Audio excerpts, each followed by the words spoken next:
விதைத்தவள் தூங்கலாம், விதைகள் தூங்குவதில்லை, அது முளைக்கும். சொல், நல்ல சொல், புரிகிறதோ புரியலையோ அந்த டைம்ல சொல்லிட்டு போயிடுங்க. அதற்கான பக்குவம் வருகின்ற பொழுது அது புரிந்து போகும். நான் சொன்னா என் வீட்டுக்காரிக்கு ஒண்ணுமே புரிய மாட்டேங்குது, சொல்ல முதல்ல. இல்ல மேடம், புரியாது மேடம். ஒண்ணும் இல்ல, வீட்டுக்காரர் ஊருக்கு போறாருல்ல மேடம், பெட்டிலாம் கட்டி அனுப்புறோம், 3 நாள் போறாரா இல்லையா, திரும்பி வந்து என்ன நடந்துச்சுன்னு கேளுங்களேன், சொல்றாரான்னு பாப்போம். சொல்ல மாட்டேன். சொன்னா புரியாது மேடம், நானே டென்ஷன்ல வரேன், எங்களை பஸ் ஏத்தி விடுங்க.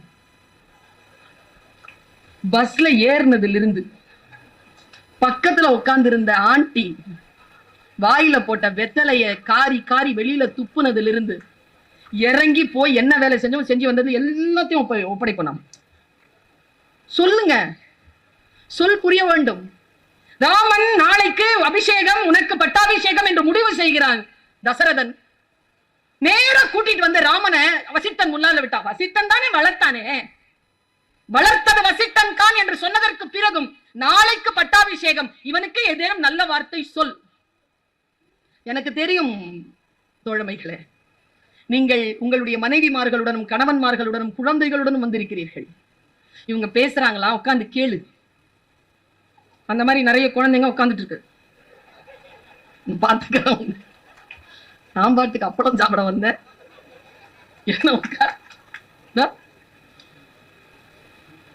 உட்கார வைத்து பேச வைக்கிறான். எத்தனை ஆண்டு காலம் என்று தெரியவில்லை. அத்தனை ஆண்டு காலத்திற்கு முன்னால் ராமன் இன்றைக்கும் தெய்வமாக பலரால் வழிபட செய்யப்பட்டுக் கொண்டிருக்கிறான். மிகப்பெரிய அளவிற்கான நம்பிக்கையை விதைத்து இருக்கக்கூடிய ஒரு கதாநாயகன். அவன் வாழ்ந்த நாட்டை இன்றைக்கும் எல்லோரும் கொண்டாடுகிறார்கள். அப்படிப்பட்ட ஒரு ராமனுக்கு வசிட்டன் தந்த அறிவுரையை உங்களுக்கு சொல்கிறேன். அறிவுரை தானே, யாருக்கு சொன்ன? நமக்கு சொல்ல மாட்டேங்கிறாங்க சார்.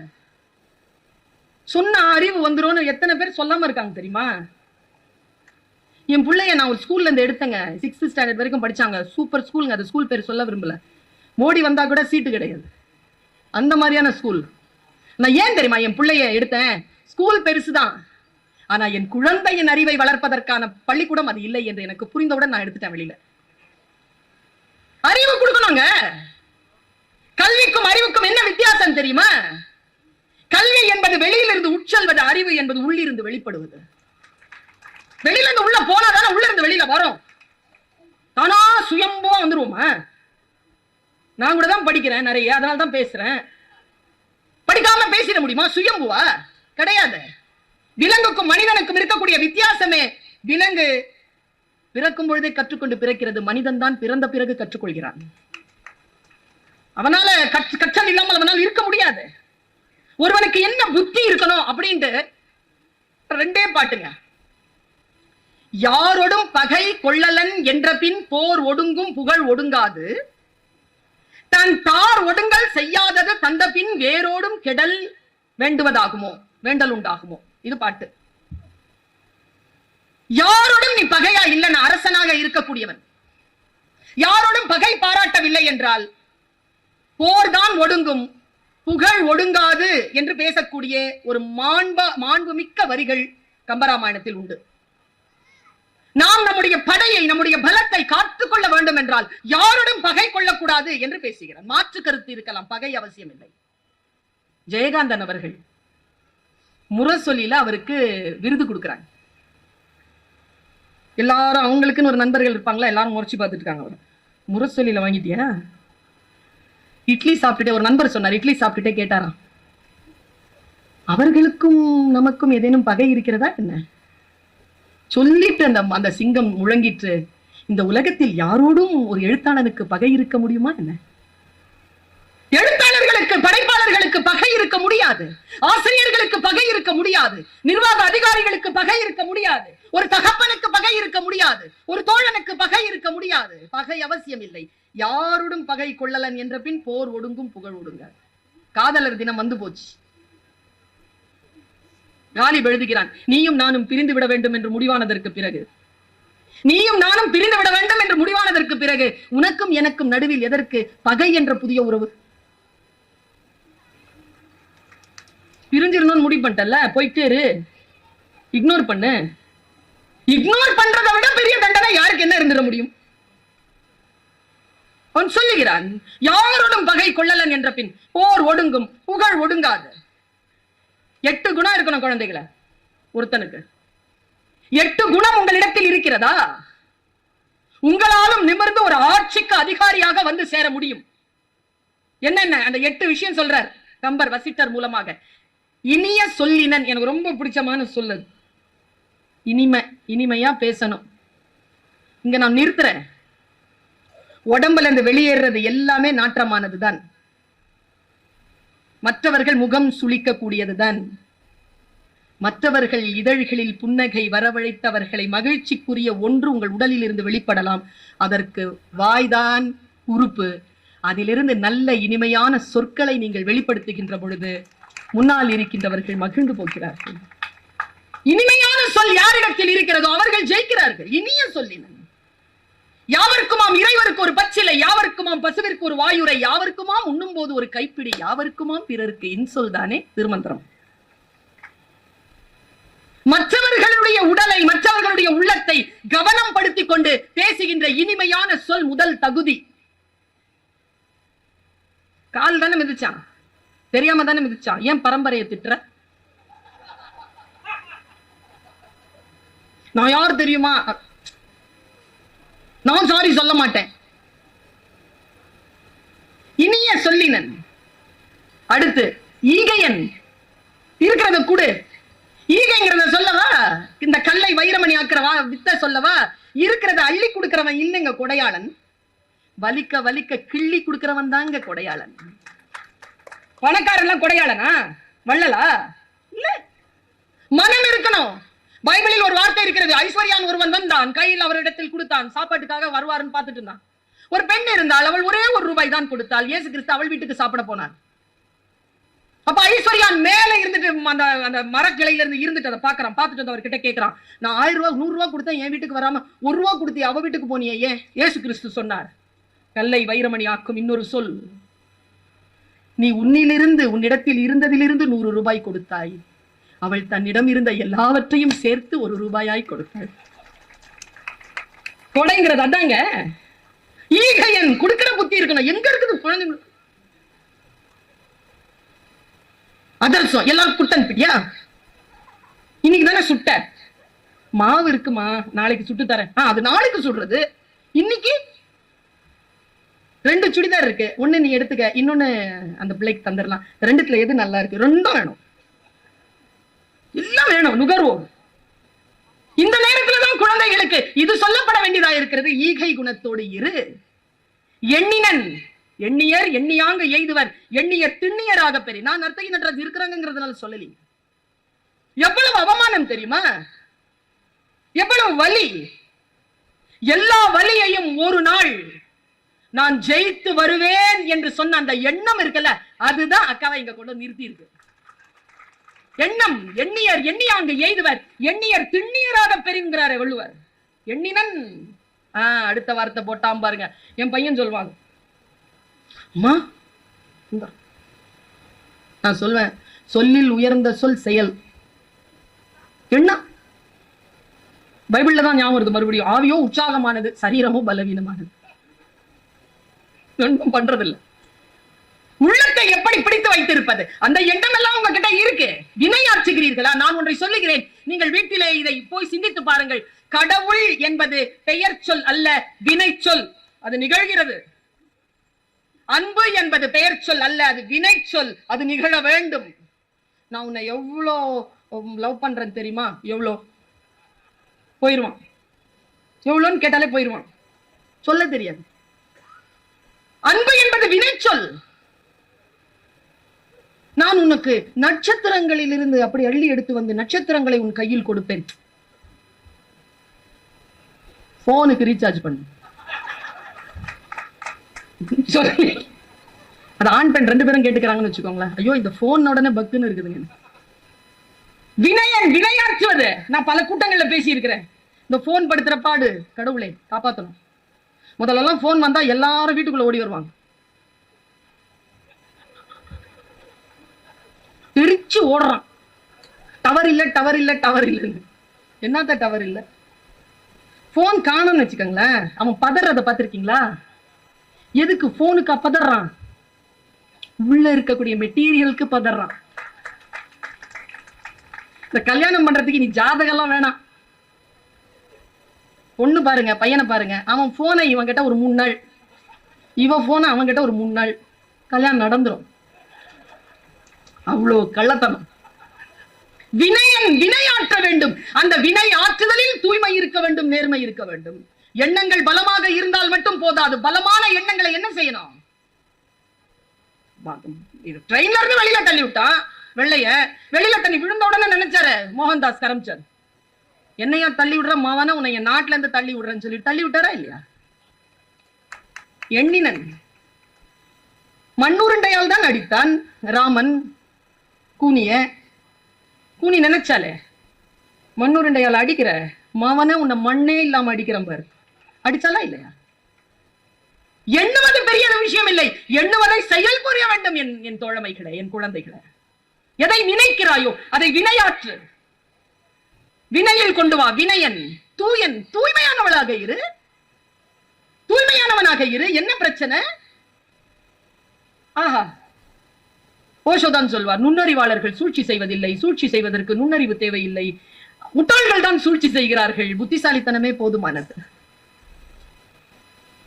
ஒண்ணு சொல்லட்டுமா? மனசு இருக்கு இல்லைங்க, அது ரொம்ப அழுக்கானதுங்க, சீக்கிரம் அழுக்காயிடும், கழுவ முடியாதுங்க. துணியை துவைச்சிடலாங்க, மனசு எங்க இருந்து துவைக்கிறது? மனதை கழுவுற 2 விஷயம் சொல்லவா? ஒன்று இசை, மற்றொன்று இலக்கியம். 2 மனசை கழுவும். இந்த டான்ஸா பார்த்தாலும் கழுவும். மனம் கழுவணும். வளைஞ்சு நெளிஞ்சி வாசல் பெருக்கினால் ஒருத்தி, வாசல் சுத்தமாச்சு மனசு குப்பையாச்சுன்னா ஒண்ணும் பண்ண முடியாது. கல்யாணி எழுதுவாங்க, மனதை கழுவ வேண்டும். துணிவெளுக்க சாம்பல் உண்டு எங்கள் முத்து மாரியம்மா, எங்கள் முத்து மாறி. மனம் வெளுக்க சாம்பல் இல்லை எங்கள் முத்து மாரியம்மா, எங்கள் முத்து மாறி. பாரதி. மனத்து கண் மாசு இளன் ஆதல் அனைத்தரம். வள்ளுவன். என் தாய் தூய்மையானவள், என் சகோதரி தூய்மையானவள், என் தோழி, என் காதலி, என் மனைவி, என் மகள். இந்த உலகத்தில் இருக்கக்கூடிய பெண்கள் தூய்மையானவர்கள். அப்படித்தான் ஆண்களும் தூய்மையானவர்கள். கம்பர் சொல்லுவாரு, இந்த நாட்டுல அழகியே இல்லையா, இந்த நாட்டுல உண்மையே இல்லையா, அந்த நாட்டுல செல்வந்தரே இல்லையான்பா. வன்மை இல்லை, ஒரு வறுமை இன்மையால். இந்த லெவலுக்கு நம்ம வரணும்னா தூய்மையானவர்களாக இருக்க வேண்டும். தூயன் விழுமியன். வேல்யூஸ் எங்க இருக்கு? வேல்யூ முதல்ல எல்லாம் நாங்க டீச்சருங்க ஏதாவது வெயிட்ட தூக்கிட்டு வந்தா டக்குன்னு வெயிட்ட கையில எடுத்துப்போங்க. பஸ்ல டீச்சர் வந்தா இடம் கொடுப்போங்க. இன்னைக்கு திரும்பிக்குதுங்க, எழுந்திருக்கணுமேங்கிறதுனால திரும்பிக்கிறாங்க சார். போலீஸ்காரர் வந்திருக்கிறதுனால ஒரு விஷயத்த சொல்லிடுறேன். டீச்சர் கிட்ட ஒரு குச்சி கொடுத்து வச்சிருந்தாங்க சார். அந்த குச்சி ஒண்ணு இருக்குமா இல்லையா? வெளுத்து அதை புடிங்கிட்டாங்க ஒரு 15 வருஷமா. அது இப்ப உங்ககிட்ட இருக்குது. ஒழுங்கா எங்க கிட்டயே இருந்திருந்தா உங்ககிட்ட போயிருக்காது. சொல்ல முடியலீங்க. தூய்மையானவனாக இரு, தூய எண்ணங்களோடு இரு, தூய செயல்பாடுகளோடு இரு. பொய் சொன்னா ஞாபகம் வச்சிருக்கணும் பாப்பா, உண்மை சொன்னா ஞாபகம் வச்சிருக்க வேண்டிய அவசியம் இல்லை. சிம்பிள். சிந்தித்து பார்த்து செய்கையை மாத்து. சிறுசா இருக்கையில் திருத்திக்கோ, தவறு சிறுசா இருக்கையில் திருத்திக்கோ. தெரிஞ்சும் தெரியாம நடந்திருந்தா அது திரும்பவும் வராம பார்த்துக்கோ. அவ்வளவுதான் தூய்மைக்கான விளக்கம். தூய்மையான மனம், அமைதியாக இருக்கின்ற மனம்தான் தூய்மையாக இருக்கும் மனம். அமைதியா இருக்கா மனசு? மனம் எங்கே அடங்கி இருக்கிறதோ அந்த மனம் குரு. மனம் எங்கே தூய்மையாக இருக்கும் என்றால் அமைதியாக இருக்கக்கூடிய மனதில் தூய்மை குடிகொள்ளும். ஆர்ப்பரிக்கக்கூடிய மனம் அழுக்குகளை சேர்த்துக் கொள்ளும். மன அமைதி பெறுங்கள். யாரை பார்த்தாலும் நாங்க சில பேர் பக்கத்துல நிக்க முடியாது சார். அவங்க துணி எறிகிற வாசனை நமக்கு வரும். அவ்வளவு பொசுங்கும், வயிறு பத்தி எரியும். எங்க இருக்கும் தூய்மை? தூய்மையானவனாக இரு. அடுத்து சொல்றாரு பாருங்க, வென்றியன். நல்லா தெரிஞ்சுக்கோங்க. விழுமியன், விழுமியங்கள் வேல்யூஸ் வச்சுட்டு அறம் செய்ய விரும்பு, அப்புறமா செஞ்சுக்கலாம். முதல்ல விரும்பு. வேல்யூஸ் இருக்கட்டும். பெரியவர்களுக்கு மரியாதை செய். மற்றவர்களுக்கு முன்னால் உன்னை நீயே புகழ்ந்து கொள்ளாத. மற்றவர்களுடைய காரியங்களை மதி. வாழ்க்கை என்பது அழகானது, இதை புரிந்து கொள். வாழ்க்கையில் சில விழுமியங்களோடு இருப்பது, சில நேர்மையான எண்ணங்களோடு இருப்பது, செயல்பாடுகளோடு இருப்பது வேல்யூஸ். தமிழர்களுக்கு என்று வேல்யூஸ் உண்டுங்க. நாம் வேல்யூ அடிப்படையில் தான், விழுமியங்களின் அடிப்படையில் தான் வாழக்கூடியவர்கள். நீங்க வெளிநாட்டுக்கு போய் பாருங்க, தமிழை உருண்டடிச்சு சொல்லி கொடுக்குறாங்க குழந்தைகளுக்கு. தமிழில் அம்மா அப்பா என்று அழைக்கக்கூடிய குழந்தைகள், இப்பொழுது அழைக்கக்கூடிய குழந்தைகள் இந்த Z ஜெனரேஷன்ல டடா அம்மா என்று அழைக்காமல் அம்மா அப்பா என்று வாய் நிறைய அழைக்கக்கூடிய அந்த பெற்றோர்களுக்கு நான் வாழ்த்துக்களை சொல்லிக் கொள்கிறேன். ஏனென்றால் உங்களை உங்கள் அந்த அம்மா அப்பா என்று அழைக்கக்கூடிய குழந்தைகள் முதியோர் இல்லத்தில் விடமாட்டார்கள். விழுமியத்தோடு வளர்த்துருங்க. விழுமியம் தேவைப்படுகிறது நமக்கு. வென்றியன் சாபாஷ். எனக்கு தோக்கிற பிள்ளைங்களை பிடிக்காது, அதனால ஃபர்ஸ்ட் மார்க் வாங்குற பிள்ளைய பிடிக்கும்னு நினைக்காத. ஃபர்ஸ்ட் மார்க் வாங்குற பிள்ளையையும் பிடிக்காது, தோக்குற பிள்ளையும் பிடிக்காது. ஃபர்ஸ்ட் மார்க் வாங்குறவன ஜெயிக்கிற பிள்ளை பிடிக்கும். என் கிளாஸ்ல ஒண்ணு 98 வாங்கிட்டு அழுவுது, இன்னொன்னு பக்கத்துல 2 சிரிக்குது. இவளுக்கு 98 வாங்கிட்டு அழக்கூடாதுன்னு தெரியல, இந்த பொண்ணுக்கு 2 மார்க் வாங்கிட்டு சிரிக்க கூடாதுன்னு தெரியல. 2 என் கிளாஸ்ல தான் இருக்குது. இது அழுதுட்டு சொல்லுது, 98 வாங்கியிருக்காங்க எங்க அம்மா அடி. கேட்க எல்லாம் அது சொல்லுது, ஏய் லூசு, எதுக்கு அழுவுற? 2 மார்க் தானே என்கிட்ட இருக்குன்னு சொல்லு. என்ன பண்ணுவீங்க? இத வெற்றி பெறவில்லை என்றால் உடனே போய் பெரிய பெரிய முடிவுகளுக்கு உட்படுகிறீர்கள். நான் ஒன்று சொல்லுகிறேன், என் இளைய சமுதாயமே, கீழே விழுவது அல்ல தோல்வி, எழ மறுப்பதுதான் தோல்வி. கீழே விழுந்தா கூட பாக்ஸிங் கத்திருக்கியா, கீழே விழுந்துருவாங்க, நாக் அவுட், ஒன்னும் தெரியாது. மறுபடியும் ரெஃபரி வந்து சொல்வாரு 1 2 3 4 5 6 7 8 9 10 வாய்ப்பு கொடுக்கும் வாழ்க்கை. அப்போ எழுந்திருக்கலனா தான் மரணம். விழுந்தே கிடப்பதுதான். எழு, வாய்ப்புகள் எது வந்தாலும் எழுந்து நில். நீ முடியாது என்று சொல்வதை எவனோ ஒருவன் செய்து கொண்டுதான் இருக்கிறான். உனக்கு முன்னாலே செய்ய ஆரம்பிச்சுட்டான். உன்னுடைய காம்படிஷன் உன் கிளாஸ்ல இல்ல, உன் வீட்டுல இல்ல. தயவு செஞ்சு பாத்துக்க. வெற்றி பெற்றவனாக இருக்க வேண்டும். நினையும் நீதி நெறி கடவான் எனில் அணைய மன்னருக்கு அழிவு உண்டாகுமோ. நியாயமான நீதியான எண்ணம் படைத்து இந்த 8 குணங்களையும் படைத்திருக்கின்றவன் தான் என்று சொல்கிறான். நான் இதோடு சேர்ந்து ஒரு விஷயத்தை சொல்லிடுறேன். எனக்கு மகாபாரதம், ராமாயணம், தேவார திருப்பாசுரங்கள், பைபிள், குரான் எல்லாம் ரொம்ப ரொம்ப விருப்பத்தோட படிப்பேன். என்னமோ ஒரு விஷயம் சொல்லுது, இத்தனை கோடி மக்களை வசீகரிக்கிறதுன்னா ஏதோ இருக்குதானே. வாசித்த அரசியலை புரிந்து கொள்ளுங்க, நல்லா தெரிஞ்சுக்கோங்க. திராவிட அரசியல் என்பது மதத்திற்கு எதிரானதல்ல. நல்லா தெரிஞ்சுக்கோங்க, திராவிட அரசியல் மதத்திற்கு எதிரானதல்ல, ஜாதி ஏற்றத்தாழ்வுக்கு எதிரானதுதான் திராவிட அரசியல். சமூக நீதி காக்கக்கூடிய அரசியலுக்கு பேர் தான் திராவிட அரசியல். இதை முதல்ல நம்ம புரிஞ்சுக்கணும். மதத்திற்கு எதிரானதல்ல அது. இல்லை என்றால் திராவிட கட்சிகளால் இந்த தமிழகத்தில் இவ்வளவு வழிபாட்டு தலங்கள் பாதுகாப்பாக இருக்குமா? கிடையாது. ஒன்றை மிகச் சரியாக புரிந்து கொள்வதற்காக நான் சொல்லுகிறேன். பாருங்க, எனக்கு நான் சமீபத்தில் அந்த விஷயம் மனசுல வந்தது, உங்ககிட்ட கடத்திரணுங்கிற ஆசையில நான் சொல்லிட்டு இருக்கிறேன். இத ராமாயணத்தை 4 அண்ணன் தம்பிங்க இல்லப்பா, அப்படித்தானே? சரியா சொல்றேனா? ராமன், பரதன், லக்ஷ்மணன், சத்ருக்னன்.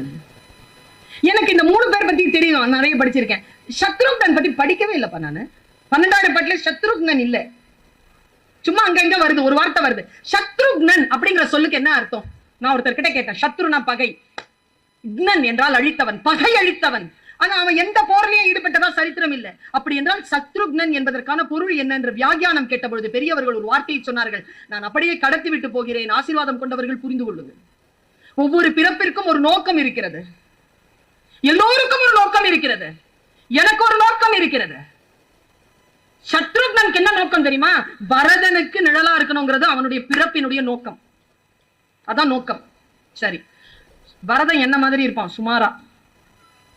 ராமன் நர்த்தகி நட்ராஜ் மாதிரி சூப்பரா இருப்பான். ஏன் கூட இருக்கணுமா, அவங்க கூட இருக்கணும்னா அவங்களுடைய சௌந்தரியம் நம்மளை வசீகரிச்சிடும். சரியா?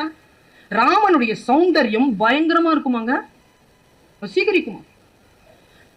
அப்படி வசீகரிக்குமா அந்த சௌந்தரியம். ஆனால் அந்த சௌந்தரியத்தை பக்கத்துல நீ போயிட்டனா நீ உன் பிறப்பின் நோக்கம் உனக்கு விடுபட்டு போயிடும். நீ பரதனோட இருக்க முடியாது. சத்ருக்னன் இந்த உலகமே, இந்த உலகத்தினுடைய அனைத்து ஆன்மாக்களும் போய் மண்டியிடக்கூடிய ராமன் என்கின்ற சௌந்தரியம் என்பது தன் வாழ்க்கைக்கு பகை என்பதனால் அதை வென்றவன் என்பதற்காக அவனுக்கு சத்ருக்னன் பேர். எல்லாருக்கும் நல்லவங்க தான். அமுதால் செய்த நஞ்சு சில பேருக்கு தான் அது அமுது, பல பேருக்கு நஞ்சு.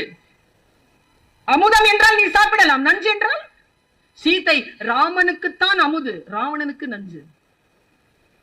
அதனால்தான் அஞ்சினேன் அஞ்சினேன் அச்சீதை எனும் அமுதால் செய்த நஞ்சினால் நாளை இலங்கை வேந்தன் இத்தகைய நன்றோங்கிற மண்டோதரி.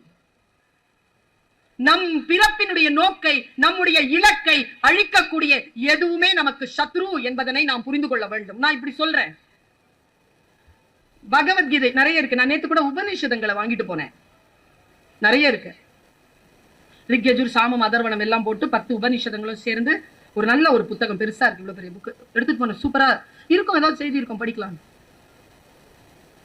பைபிள் திருவிவிலியம் இப்பொழுது மொழிபெயர்ப்பு ரொம்ப அழகா வந்திருக்கு. முதல் ஆறுமுக நாவலரில் இருந்து மாறுபட்டு சில வார்த்தைகளை அவர்கள் சரி செய்து இப்பொழுது வெளியிட்டு இருக்கிறார்கள். குர்ஆன் பிரமாதமா வந்திருக்கு. வாசிக்கும் பொழுது ஒரு விஷயத்தை நான் யோசிச்சேன். கிருஷ்ணன் இருக்கான்ல, கிருஷ்ணன் அவன் பகவத்கீதை சொன்னதா பதிவாயிருக்கு இல்லையா? யாருக்கு சொன்னா? யாருக்கு சொன்னா? அர்ஜுனனுக்கு சொன்னா. அப்படியா? அர்ஜுனன் மட்டும்தான் அதை கேட்டானா? வேற யாரும் கேட்கலையா? காதலியா சொன்னா? இல்ல, போர்க்களத்துல நின்னு சொல்றான். சரி, பின்னால அவனுக்கு மட்டும் தான் கேட்கணும்னு வச்சுக்கோங்களேன். அதை தவிர்த்து 2 பேர் மகாபாரதத்தில் பகவான் சொன்ன பகவத்கீதையை 2 பேர் கேட்டாங்க. ஒன்று சஞ்சயன், இன்னும் ஒன்று திருதராஷ்டிரன். சஞ்சயன் அப்படியே பார்த்து சொல்றான், சொன்னது அப்படியே திருதராஷ்டிரன் கேட்கிறான். நான் கேட்கிறேன், சொன்னது ஒரே பொருள் தான், அர்ஜுனனுக்கு புரிந்தது போல் திருதராஷ்டிரனுக்கு புரிந்ததா? எல்லா சொல்லும் எல்லோருக்கும் புரிந்து விடுவதில்லை. ஆசீர்வதிக்கப்பட்டவர்கள் புரிந்து கொள்கிறார்கள். நம்முடைய வாழ்க்கையை செதுக்கி மிக நல்ல நேரங்களாக, நல்ல விஷயங்களாக எடுத்துக்கொள்வதற்கான ஒரு வாய்ப்பை நம்முடைய அலர்ட்னஸ் தான் தரும். நாம அலர்ட்டா இருக்கணும். நம்முடைய அலர்ட் இருக்குதா? இப்ப குழந்தைகள் இருக்கிறீர்கள். நான் இங்க என்ன தெரியுமா வியப்பா பாக்குறேன்? இந்த 45வது புத்தக திருவிழாவுக்கு இருக்கக்கூடிய மிகப்பெரிய அற்புதத்தை சொல்றேன். நானும் நிறைய பல காலமா வர்றேன். பேண்டமிக் பீரியடுங்க. பேண்டமிக் பீரியட் முடிச்சு வந்திருக்கிறோம். இந்த புத்தக திருவிழாவை நடத்துகின்றவர்களுக்கு வாழ்த்துக்கள். காய்ச்சலில் படுத்து எழுந்து வந்த மகனையோ மகளையோ அரவணைக்கின்ற தாய் தந்தையரை போல் அரவணைத்துக் கொண்டிருக்கிறார்கள். இந்த காட்சியில, புத்தக காட்சியில நல்ல விஷயங்களை செய்து கொண்டிருக்கிறீர்கள். வயது முதிர்ந்த ஒரு 90 வயது கிழவரையும் பார்த்தேன். அரும்பு மீசை, கையில இவ்வளவு புத்தகத்தை எடுத்துட்டு ஒரு இளைஞர் நடந்து வரான். அதையும் பார்த்தேன். நீங்க எல்லாம் ரொம்ப சந்தோஷப்படலாம் சார். புத்தகம் வாசிக்கக்கூடிய இளைஞர்கள் அதிகமாக அதிகமாக சமூகத்தில் வன்முறையும் குற்றங்களும் குறைந்து கொண்டே வரும். அற்புதமான விஷயம் அது. நான் இன்றைக்கு நிறைய குழந்தைகளை பார்த்தேன். இளைஞர்கள் எல்லாம் புத்தகத்தை அப்படி அடுக்கி வச்சுக்கிட்டு, இந்த மிட்டாய் எல்லாம் அடுக்கி வச்சுட்டு போறாங்களா, அப்படி ஆசையா நடந்து போற குழந்தைகளை பார்த்தேன். வயது முதிர்ந்தவர்கள் இருக்கிறீர்கள், இளைஞர்கள் இருக்கிறீர்கள், பெண்கள், எத்தனை பெண்கள் அப்படி நின்ன புத்தகம் வாங்குறாங்க. எனக்கு தெரிஞ்சு இந்த வயது, இந்த விஷயங்கள் இருக்கு இல்லையா, அது ஒரு கணக்கு தான். வயதானவர்கள் இருக்கிறார்கள் என்பதற்காக அந்த வயதானவர்களை நம்ம ஒன்னும் குறையா மதிப்பிடுறது இல்ல. சின்ன குழந்தைகளை தூக்கி கொண்டாட வேண்டியதும் இல்ல. எல்லாம் அந்த நேரத்திற்கு அவர்கள் சரியாக சிந்திக்கிறார்களா என்பதை மட்டும் பார்த்துக் கொள்ளுங்கள். 65 வயசு ஆண் ஒருத்தர் கேவலமா நடந்துகிட்டார். நான் கேட்டேன் அவர்கிட்ட, 65 வயசு ஆச்சு இப்படி நடந்துக்கிறீங்களே? அவங்க பதில் பாருங்க சொன்னது, இந்த வயதில் எப்படி நடந்து கொள்வது என்று எனக்கு தெரியவில்லை. ஏனென்றால் இந்த வயதில் இதற்கு முன் நான் இருந்ததில்லை. அப்படிதானே? எல்லாமே வந்துருமா? வயசானதுனால எல்லா நன்மைகளும் அப்படி இல்லை. ஆனால் ஒன்று சொல்கிறேன், இந்த உலகம் நம்மை எப்படியேனும் தாழ்த்த வேண்டும், வீழ்த்த வேண்டும் என்று நினைக்கும். அதிலிருந்து எப்படி நம்மளை காப்பாத்திக்கிறதுக்குன்னு ஒரு வார்த்தையை சொல்றேன் நான். மார்டின் நவரத்னலோவான்னு ஒரு அம்மா இருக்கு, தெரியுமா யாருக்காவது? தெரியும். ஸ்டெஃபி கிராஃபர் தெரியும் எல்லாருக்கும். ஏன்னா நம்ம எல்லாருமே ஸ்டெஃபி கிராஃபனுடைய ஃபேன்ஸ் தான். மார்டின் நவரத்னலோவா யாருக்கும் பிடிக்கும். அதுக்கான அரசியல் நமக்கு தெரியும். அந்த அம்மா அழகா இருக்கும். அந்த மார்டினை ஏன் எனக்கு பிடிக்காதுன்னா, ஆடும்போது டென்னிஸ் இந்த இடத்துல ஒரு சவுண்ட் கொடுக்கோங்க, அது அப்படின்னா இப்ப நான் பேசிட்டே இருக்கேன், அவங்க இருமிக்கிட்டே இருந்தாங்கன்னா டிஸ்ட்ராக்ஷனா. இந்த ஸ்டெஃபி கிராஃபை தோக்குறதுக்காகவே இந்த அம்மா இப்படி பண்ணுது இப்படின்லாம் நான் கோச்சிக்கிட்டு இருந்திருக்கிறேன். நான் வந்து ஃபர்ஸ்ட் இயர் செகண்ட் இயர் படிக்கும் போதெல்லாம் பயங்கரமா பார்ப்பேன் அந்த மேட்சஸ். இப்ப சமீபத்துல அந்த அம்மாவுடைய ஒரு பேட்டி பார்த்தேன். அந்த பேட்டியை உங்களுக்கு சொல்றேன். அந்த அம்மா சொல்றாங்க, என்ன வார்த்தை பாருங்க. என்ன 43 வயசு ஆயிடுச்சு, இப்பவும் பேட் போட்டா அப்படி ராக்கெட் மாதிரி வருது. அதுக்கு ராக்கெட்னு பேருங்க, அந்த பேட்டுக்கு மட்டும்தான் ராக்கெட்னு பேர். நான் இப்போ பார்த்தேன், என் பையன் சொன்னான், பிளேலிஸ்ட்னு போட்டா லதா மங்கேஷ்கர் பிளேலிஸ்ட்னு வருது, ஏஆர் ரஹ்மான் பிளேலிஸ்ட்னு வருது, சரியா? இளையராஜா பிளேலிஸ்ட்னு வருது, யுவன் சங்கர் ராஜாவுக்கு மட்டும் ட்ரக்ஸ்னு வருதுங்க. போதையம் அவனுடைய பாட்டு ட்ரக்ஸ்னு வருது சார், அவ்வளவு போதையம். நான் யோசிச்சு பாக்குறேன், எது அவர்களை எல்லாம் இப்படி இயக்குகிறது? எது இந்த ஃபயர் இருக்க? ஒரு படம் எடுக்கிறாங்க, ஒரு பாட்டு பாடுறாங்க, ஒரு சமையல் செய்யறாங்க, ஒரு டான்ஸ் ஆடுறாங்க, அப்படி ஃபயர் இருக்குது அவங்க கிட்ட. மத்தவங்க எல்லாம் கன்சியூமர்ஸா தானே இருக்கிறோம். அது என்ன ஃபயர்? அது எப்படி நான் உங்க கிட்ட கடத்துறது? நான் ஒரு வார்த்தை சொல்றேன், we are all unique. 600 கோடி மக்கள்லயும் உங்ககிட்ட தான் இந்த தலைமுடி உங்ககிட்ட தான் இருக்கு. உங்க தலைமுடி, உங்க கண்ணு உங்ககிட்ட மட்டும் தான் இருக்கு, அது அடுத்தவங்கிட்ட இல்ல. எல்லாம் ஃப்ரீயா கிடைச்சிருக்கு உங்களுக்கு. நீங்க யூனிக். இறைவன் பூமியில் குப்பைகளை எறிவதில்லை. we are all unique people. இப்போ மார்ட்டின் நவரத்ன உங்ககிட்ட கேட்கிறாரு, 43 வயசாயிருச்சு உனக்கு, தோக்க மாட்டேங்கிற, பெரிய பெரிய இதெல்லாம் ஜெயிக்கிற, என்ன மேட்டர்னா உடனே அந்த அம்மா தந்த பதில் தாங்க உங்க எல்லாருக்குமே அந்த கல்லை வைரமணி ஆக்கின்ற அற்புதமான சொல். அவ சொல்றா, நான் என்னுடைய கோர்ட்டுக்கு வந்து நிற்கும் போது, என் கையில நான் ராக்கெட் எடுக்கும் போது, என்னை நோக்கி பாய்ந்து வரும் பந்திடத்தில் என் வயதை நான் சொல்வதில்லை. அவ்வளவுதான். என்னுடைய கோர்ட் அப்படிங்கிறது இது கிடையாதுங்க. இந்த லிமிடேஷன் கிடையாது. என்னுடைய கோர்ட் அப்படிங்கிறது இந்த கண்ணின் ஓரத்திற்கும் இந்த கண்ணின் ஓரத்திற்கும் மத்தியில் தான் இருக்கிறதுங்கிறான். என்ன கான்சென்ட்ரேஷன் அது? நீங்க பார்த்திருக்கிறீங்களா? இந்த போல் வால்ட் இருக்குல்ல, உயரம் தாண்டுதல், கையில அவன் அந்த கொம்ப கொண்டு வருவான், கொண்டு வந்துட்டு இப்படி பண்ணிட்டு காலை அப்படியே அடிச்சுட்டு இப்படி பாப்பான் பாருங்க. அங்கேயே ஃப்ரீஸ் பண்ணுங்க அந்த காட்சிங்கிற, ஃப்ரீஸ் பண்ணி கிராப் போடுங்க. உயரம் தாண்டுதல்ல அவன் வந்து அந்த கம்பி இருக்குல்ல, அந்த கம்பியை தாண்டினா போதுங்க, கம்பி வைக்க மாட்டாங்க. அவனுடைய ஐல இருக்கக்கூடிய அந்த எல்லைய காத்துல அவன் கோடு கிழிப்பாங்க. அவன் கம்பியில கிழிக்க மாட்டான், காத்துல கோடு கிழிப்பான். அவன் உசேன் போல்ட்ல ஓடுறாரு. உசேன் போல்ட் கடைசியா ஓடி வந்த அந்த காட்சியை, அந்த வேர்ல்ட் ரெக்கார்டை போட்டு பாருங்க. அவன் கண்ணு எதை பாக்குதுன்னு. நாமெல்லாம் யாரை பார்ப்போம் தெரியுமா? என்னை விட இன்னொருத்தங்க நல்லா பேசிடக்கூடாது, என்னை விட யாரும் நல்லா புகழ் பெற்றக்கூடாது, என்னை விட யாரும் படிச்சிடக்கூடாது, என்னை விட யாரும் சம்பாதிச்சிடக்கூடாது, பக்கத்துல தான் பாக்குறது. உசேன் போல்ட் வேர்ல்ட் ரெக்கார்ட் பண்ணதுக்கு காரணம் அவன் பக்கத்துல பார்க்க மாட்டான், அவன் டைம் போர்டை பார்ப்பான். டைம் போர்டு 9 செகண்ட்க்கு உள்ள ஓடணும், அவ்வளவுதான். இதுதான் வேர்ல்ட் ரெக்கார்டு. இவங்க எல்லாருமே ஓட மாட்டாங்கன்னு தெரியும், இவனெல்லாம் பார்க்க மாட்டான். டைம் போர்டை பார்த்துட்டு ஓடுறவன் உசேன் போல்ட். நம்ம கான்சென்ட்ரேஷன் எங்க இருக்கணும்ங்கிறது, நான் என்ன வேலை செய்கிறேனோ அந்த வேலையில என்னுடைய கான்சென்ட்ரேஷன் இருக்கணும். அவ சொல்றா, இதுக்கும் தாங்க என் கோர்ட்டு. அடுத்த ஒரு வார்த்தை சொன்னாங்க, என்னால் நான் சிலாகித்து போனேன். நாம் குடியிருக்கக்கூடிய வீட்டிற்கு அளவு உண்டு. நீங்க டூப்ளெக்ஸ்ல இருந்துக்கோங்க, நீங்க வந்து பிளாட்ல இருந்துக்கோங்க, நீங்க பங்களால இருந்துக்கோங்க, நீங்க இண்டிபெண்டன்ட் ஹவுஸ்ல இருந்துக்கோங்க, நீங்க எங்க வேணாலும் இருந்துக்கோங்க, அந்த இருப்பிற்கு ஒரு அளவு இருக்கு. புத்தி இருக்குல்ல, அதுக்கு அளவே கிடையாதுங்க. அந்த ஸ்பேஸ் ரொம்ப பெரிய ஸ்பேஸ்ங்க. அது பாத்திரம், மிகப்பெரிய பாத்திரம். அது மனதை அவ்வளவு விரிவாக வைத்துக் கொள்ளுகின்றவர்கள் வைரமாக ஜொலிக்கிறார்கள். அங்கே குப்பைகளை கொட்டிக் கொள்ளக்கூடாது. கிளியரா இருக்கணும், அந்த இடம் கிளியரா இருக்கணும். இப்படி சொல்கிறேன், என் அருமை தோழமைகளை, என் உறவுகளை, ட்ரீம் பிக். பெருசா யோசிங்க. Small aim is a crime. APJ, எனக்கு ஏபிஜே ரொம்ப பிடிக்கும். கலாம். அரசியல்லாம் விட்டுருங்க, அவரை பற்றி எந்த அரசியலையும் நான் பேசுவதில்லை. அவரை ரொம்ப பிடிச்சது காரணம் தெரியுமா? அவர் ஒரு விஷயத்தை ஒரு ஸ்டேட்மெண்டா கொடுத்தாருங்க. ஒருத்தங்கன்னா அப்படிதாங்க இருக்கணும். ஒவ்வொரு முல்லை பதிப்பகத்துல இருந்து வந்திருக்காங்க, குமரன் பதிப்பகத்துல இருந்து இருக்கிறாங்க, அலையன்ஸ்ல இருந்து வந்திருக்காங்க, ஐந்தினை இருக்கு, எமரால்டு இருக்கு, சந்தியா இருக்கு, பாரதி புத்தகாலம் இருக்கு, பாரதி இருக்கு, ஆனந்த விகடன் இருக்கு, அக்கச்சக்கமா கிடக்குது. என்ன நோக்கத்தோடு வருகிறார்கள்? அவங்களுடைய உலகம் எவ்வளவு பெரியது. அவர்கள் எவ்வளவு பெரிய சிந்தனைகளை கொண்டு வந்து கொண்டிருக்கிறார்கள். உங்ககிட்ட துணிச்சலா ஒரு விஷயத்தை சொல்றேன் நான். நீங்கள் இந்த புத்தகம் வாங்குனீங்களா? போய் காசு கொடுத்து வாங்குனீங்க தானே? காசு கொடுத்தானே வாங்குனீங்க? நான் ஒண்ணு சொல்றேன், இந்த பர்வீன் சுல்தான் நான் சொல்றேன், மனசுல எழுதி வச்சுக்கோங்க. எந்த புத்தகத்தையும் இந்த உலகத்தில் எவராலும் காசு கொடுத்து வாங்கி விடவே முடியாது. நீங்கள் வாங்கியதெல்லாம் அச்சு கூலியும் காகித கூலியுமே தவிர புத்தகத்தை உங்களால் விலை கொடுத்து வாங்க முடியாது. சிந்தனை எப்படிங்க வாங்குவீங்க? 400 ரூபாயில கிடைச்சிருமா அந்த சிந்தனை? புத்தகத்தை ஏன் நேசிக்கிறோம்? சிந்தனைகளை நேசிப்பதனால். நம்மை உருவாக்குகின்ற அந்த சின்ன கலாம் ஒரே விஷயம் சொன்னாருங்க, ஆக பெரிய நான் பட்ட சந்தோஷத்தின் ஆனந்தத்துடைய எல்லையை சொல்லிட்டு போனார். அதை சொல்லி நான் நிறைவு செய்யறேன். ஆனந்தத்துடைய எல்லை சொல்றாரு. எனக்கு, நான் தமிழ் படித்தவள், எனக்கு இந்த மொழிகளின் மீது இருக்கக்கூடிய அரசியலில் மிகுந்த கவனம் உண்டு. மகிழ்ச்சி என்பது வேறு, ஆனந்தம் என்பது வேறு.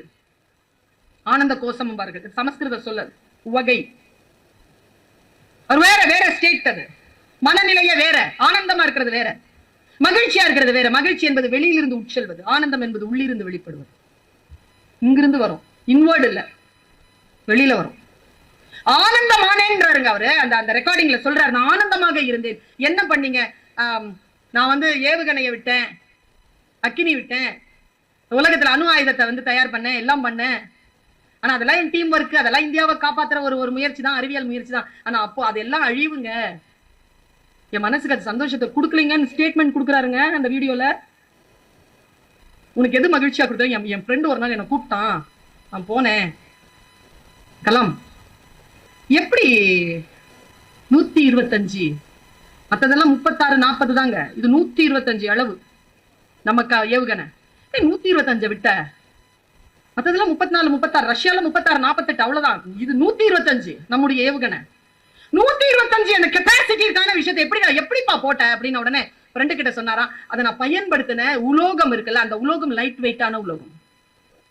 அதனால நீங்க உள்ளுக்குள்ள எவ்வளவு நாளும் சேட்டலைட் வச்சு அனுப்பலாம். அது போட்ட உடனே அவர்கிட்ட சொல்றார், அந்த உலோகம் ரொம்ப மெட்டீரியல், ரொம்ப தின்னான மெட்டீரியல், இதுக்காக ஏதாவது ஒண்ணு செய் அப்படின்னு சொல்லி இதாங்க சிந்தனை.